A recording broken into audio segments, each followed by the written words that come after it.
Alright, welcome to the Hypertrophy Hitlist, the ultimate muscle building guide. If you're struggling to put on muscle mass in the gym, this video is going to cover all of the different points that you might be missing out on. If you watch this through and you implement these strategies, you will guaranteed see results. So with that being said, let's get into this video. Train to failure. So this piece of advice should be well known. However, most people fail in this aspect. Most people fail here. Most people will go to the gym and they will train not till total muscular failure, but they will train until it feels very uncomfortable, or they'll train until they don't feel like doing anymore. It burns, it hurts too much. So training to failure means that you cannot possibly do one more rep. Training to failure is very hard, it's uncomfortable, it can be painful. You can feel like pain because your body's rejecting it.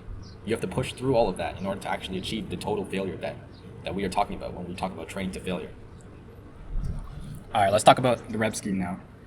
I remember 5-10 years ago when I was in high school and early university, back in the bro split kind of era where gymming was kind of a niche thing that people did. There wasn't this whole influencer era. I remember the common advice was okay, do your sets of 6 to 8 reps. However, that's not really optimal when it comes to training for muscle size. When you train for muscle size, you want to train for around 10 to 12 reps for most of your movements and 8 to 10 for most of your compound movements. So the reason we do this is you get the time under tension. So you have more time under tension when you're doing 10 to 12 reps versus 6 to 8 reps. It's a very important concept in order to stimulate the muscle growth. And the second point is that it's best for muscular exhaustion as well as failure. Okay, let's say you do a set of 3 reps and you can't do a 4th rep. That doesn't necessarily mean that you've completely exhausted your muscle. Chances are, more than likely, the chances are that if you were to drop that weight and do a drop set, you'd be able to do a whole nother set because your set was only 3 reps, and the chances of you going to actual total failure is very, very low when you only did 3 reps.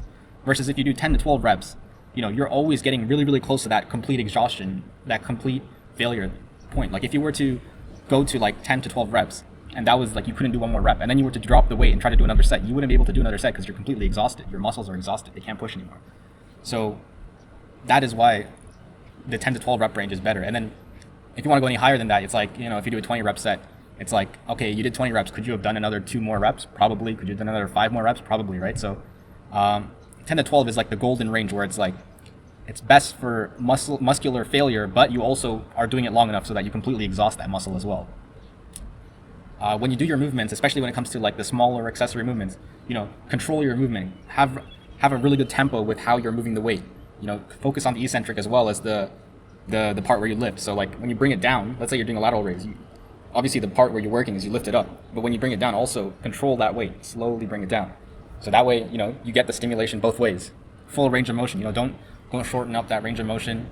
Limited momentum. Use very little momentum. If you are using, you can change these up. Sometimes you might not be as controlled. Sometimes you might not use your full range of motion. Sometimes you might be using lots of momentum, but it has to be very conscious effort. Yet, so you can kind of switch these things up, but you have to be very conscious and aware of it, and adjust the weights accordingly. Realize that it slightly changes your goalposts every time you add or take away one of these things. So these are important things to consider when you're doing your reps. But the most important thing that most people do not get right is the 10 to 12 reps. They're doing sets of 6 to 8 or 8 to 10 or even 5 or lower. So 10 to 12 is the golden range for pretty much most of your movements. Your compounds, 8 to 10 is good. All right, let's talk about the reverse pyramid. I'm genuinely surprised that this is not talked about as much as it is. This is one of the key things that pushed me above most other people in the gym. So I'm going to give this my special stamp of approval. This is the part of the video where it's I'm handing you a very unique piece of advice. So the reverse pyramid is one of the best tools you can use for building muscle. Let me explain to you why. If you do a set of 10 to failure, right, we're hitting the rep range that we want to hit, we're going to failure, so we're doing those 2 things right.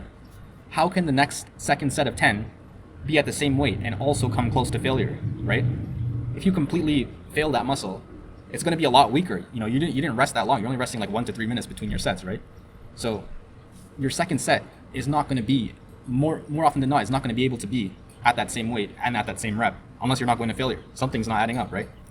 So in order to keep training to failure, and also in order to stay in the ideal rep range, we drop the weight in between sets. So let's say I do, dumbbell press with 60s.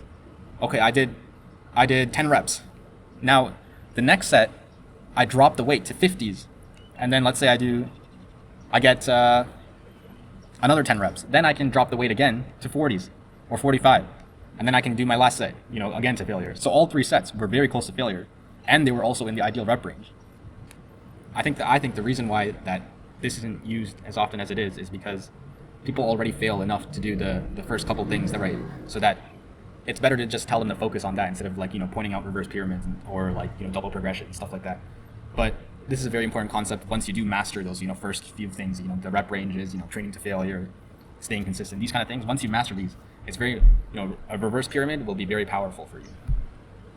All right, volume is king. So volume, compound movements, doing 5 sets of 10 will always grow you. I know I've said that a bunch of times. I don't want to harp on it again, but if you feel like if you've never done 5 sets of 10 big compound movements with larger rep ranges and you're struggling to grow, do it. I guarantee you will grow. The weight doesn't have to be even that much at all. You can even do 60%, 50% of your own rep max.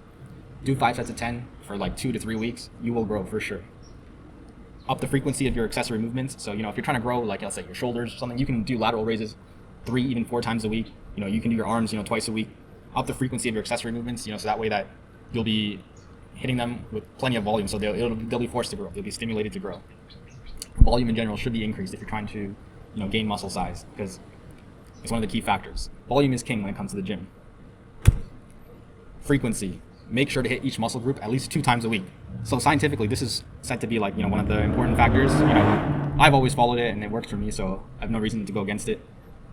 Make sure you're recovering enough. So you want to hit each muscle group at least 2 times a week, but you also need to make sure that you're recovering enough. So you need to have a good plan in order to make this happen. So the best ones that I know of are full body routine. You go probably 3 days a week and you do a full body. So you're doing a full body workout. So with that, you should be able to hit each muscle group at least twice a week. Push pull legs. So that's a very high frequency program. You're going 3 days on, 1 day off, 3 days on. It's a very, very high frequency program. You'll be hitting everything 2 times a week. And then upper lower. This is my favorite one here. It's a little bit less common, but you basically do 2 upper body days and then 2 lower body days. So again, you're hitting everything twice a week. You can add more days or take away days to any of these programs, but in general, it's best to follow them as they're laid out. So yeah, make sure you have a good plan. Bro splits. Bro splits are not that great because you only hit each body part 1 time a week, and you're going to the gym 5 days and you're only hitting each body part 1. Probably not optimal. So keep in mind with your frequency and make sure you're recovering enough. Have a good plan. Bulk. I'm not going to spend any time on this at all, but it's an absolute must. You cannot grow. You're not the exception. You need to make sure you're getting enough protein. If you want to see a full bulking guide, I'll link it down below.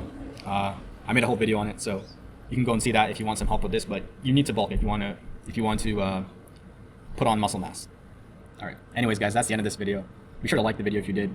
Comment down below if you have anything to add. If you have any questions, comments, concerns, be sure to write in the comments below. Subscribe to the channel if you're new and you enjoyed it. Be sure to check out my music. I guarantee you it will motivate you in the gym. But with that being said, thanks for watching. I will see you next time. Watch with a fake chain back down, they don't know. Lock man down, man can't go home. Outside pulling them mans on the east side, pulling up deep, pulling up to the show. I bust not rhyme till I'm what I say. Come outside, pull up on a day. Young boy, little man, too small, can't fit way too low with me.